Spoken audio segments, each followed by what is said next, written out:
I was yelling to God, "You are not a just God. You don't care what is happening to me. I'm so sick and tired of my life."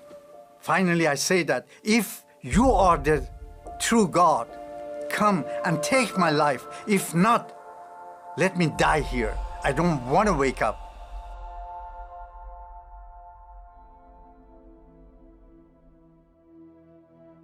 Iran, before the revolution, it was really a quiet country, very peaceful.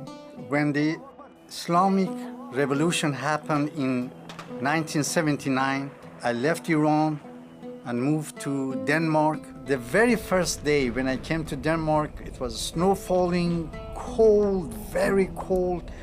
And I was sitting in my room all alone, crying, really crying, literally crying, and called my mom. I said, "Mom, I want to come back home.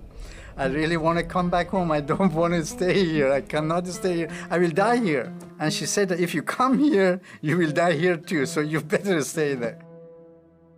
I tried to feel the loneliness by making myself busy and making money. I had a house in Bali, Indonesia. Didn't make me happy. In order to find Allah, I started to go to mosque, doing salat 5 times a day, but found no Allah. And then I went to other religion, Buddhist and Hinduism, Krishna, name it. But no God.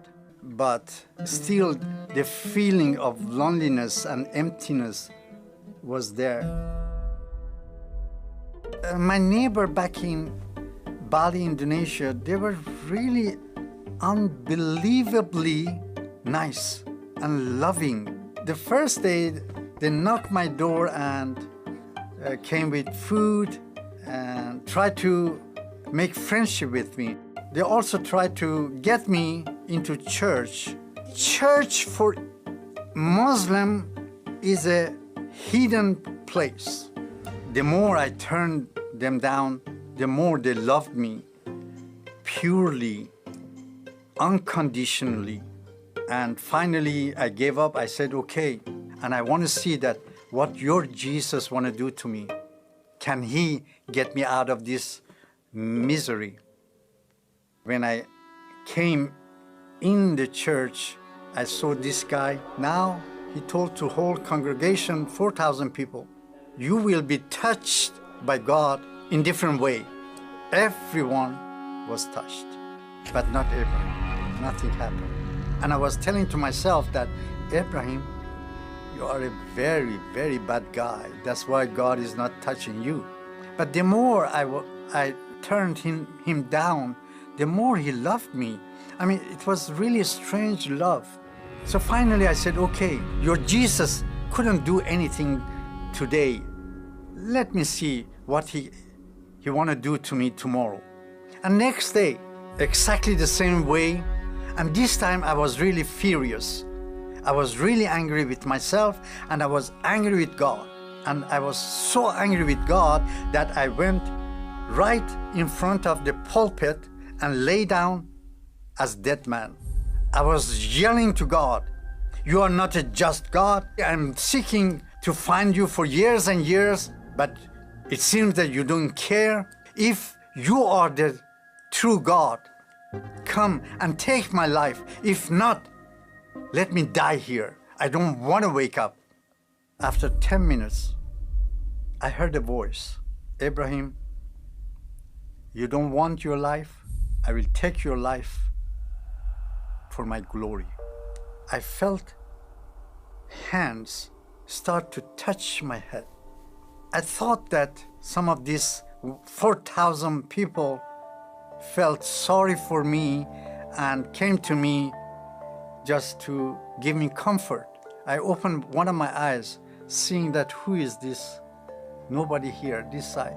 And then I opened my left eye, nobody here. And when I opened my eyes and tried to stand on my feet, I couldn't stand on my feet. And the whole church was empty. And I was born again. at that day. God made us in such a way with vacuum that only God can fill it. No money, no children or mother or father. Only God Himself need to feel that. And this same Jesus is now visiting Muslims. Before the revolution in 1979, Iran had only a handful Christians. 35 plus years after the revolution, we have more than 2.5 million Iranian Christians.